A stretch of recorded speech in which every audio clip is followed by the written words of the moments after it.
At 10-3 in favor of the Gophers as we move to 157.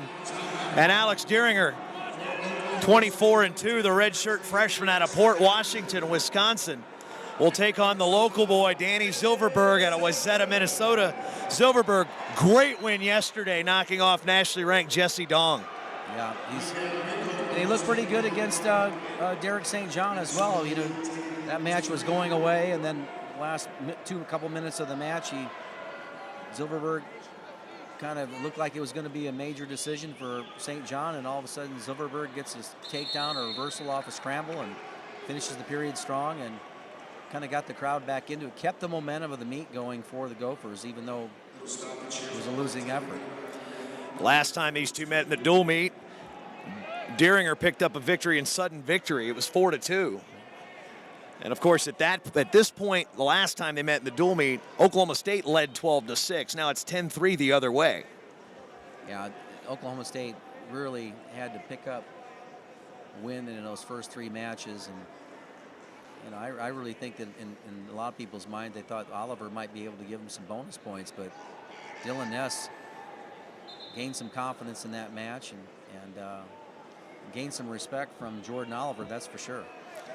153 remaining here at period number one with Silverberg and Dieringer scoreless. Dieringer wrestled in Thailand this summer with the USA Wrestling Junior World Team in freestyle. So that's something that the Oklahoma State room definitely known for, is having guys on that Junior World Team and training to win World Olympic medals, much like Tom Brands and staff are used to having it in the Iowa room at Carver. Well, it's nice to have those. Here's a Kelly situation there. Not able to go ahead and finish up, but he's got a little bit of realist. Oh, they go off the mat. So that's one of Dieringer's bread and butters. Is that that fireman's at Kelly type of series.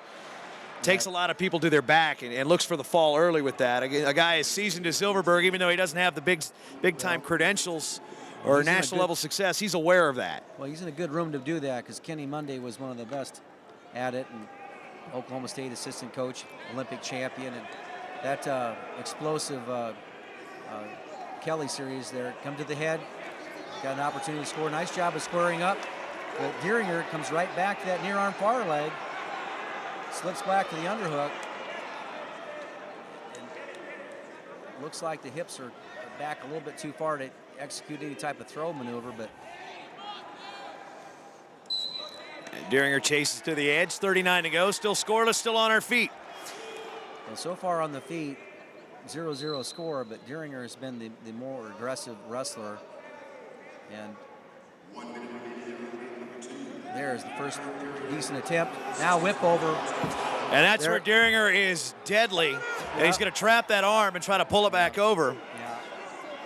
The referee was right there looking at whether there's potential for back points, so we had a good camera angle on it. Coach John Smith think that they might have missed a call there, but John Smith's still talking about it. Yeah, it's would have been a nice one to have if you're a Cowboy, but no deal. More importantly, you got to stay on top in the end of the period here, which I think is going to happen. 2-0 lead and a 1 for Alex Dieringer. He's got choice. Looks over at Luke Becker. Luke Becker says take down. We're talking about Coach Smith, and then his younger son, his son Joe, is wrestling for a state title today.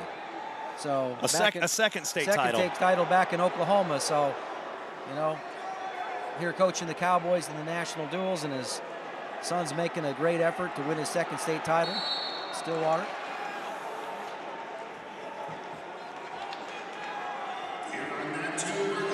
.140 remaining here in period number 2. Dieringer riding on top, riding time approaching a minute at 53 seconds.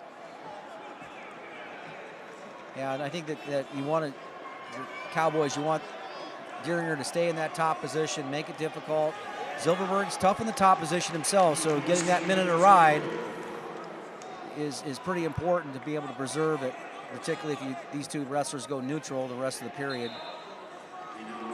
2-1 lead is Dieringer. Let him go as soon as he got 3 seconds over that 1 minute. Maybe might need a little bit more if he was looking for the point. What it does is it allows Dieringer to take the bottom position and not worry about getting ridden out, and then allow the score to get tied.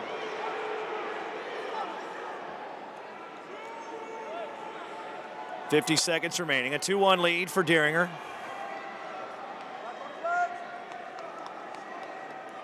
You know, with Minnesota having a six-headed monster at this weight to start the year, they weren't sure who they were going to have at the weight class. And at one point, they went to the Bison Open, and their top six placers at the tournament were all Minnesota Golden Gophers at 157. Yeah, that's a good way to have wrestle-offs. I don't think North Dakota State liked it too much. Yeah. Well, that's why they didn't go to Minnesota. Yeah. 15 to go, and you think Silverberg started to notch that starting spot out after he got that win over David Bonnier of Northern Iowa in an early season tournament. Has that ability to pick up that win. We saw it with Jesse Dong yesterday. 2-1, and that will end the second. And it'll be a 2-1 lead for Dieringer. He has choice. He's going to start down.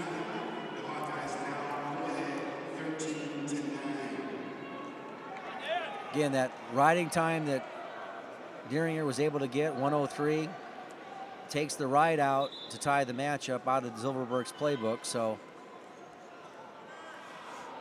it's really about. And a caution on Silverberg there. Expect Silverberg to maybe try to turn a little bit, turn him up. If that doesn't work, let him up and try to tie it up with a takedown. Now, Silverberg's got a good bar arm tilt. That's what he hit with Dong and held him there for quite a while yesterday. Well, you got to test the guy in the bottom position. You never know. You know, it's an easy position to start feeling sorry for yourself on, even if you have a lead. And so you got to test the guy, see if you can maintain his base, see if you can turn him. But if not, look for him to cut him.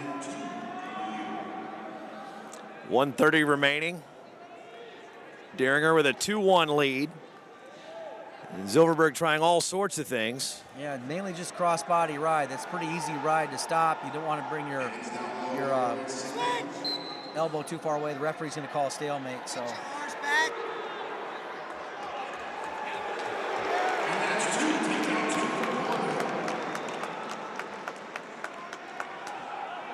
So 1:15 to go on the restart. There's the whistle. Dieringer up to his feet this time. He's going to try to hook the inside leg, but decides to bail out on that idea. Yeah, he's got to do a better job maybe trying to get some on his side, maybe create a little bit more scramble. Now, you can see the Minnesota corner is talking to him about letting him up. Of course, you got to be careful when you let somebody up, because if they know you're going to let them up, they're going to sit there and maybe play a little possum and reach in and grab that leg and either burn some more clock. Yeah, burn some more clock, or get in a position to get the reversal out of it. We saw that yesterday on a couple different occasions. Those mental miscues when you want to cut down on at this point in the season. Now he's listening to his corner. He's going to go ahead and cut him. So now a 1-point escape. That'll be 3-1 for Dieringer. Under 30 to go here in the third. Silverberg needs the takedown to tie the match. Looked like Dieringer was looking for the clock there for a moment. A little disoriented, wasn't he? Not realizing it was behind him. Oh, there was the chance. Best opportunity there for Silverberg. Well, and the referee stopped it, too. It was a break for Silverberg to get a new start on that because they were so far away from each other. The referee didn't necessarily have to call that out of bounds. So a win for the Cowboys. 3-1 at 157 pounds for Alex Dieringer.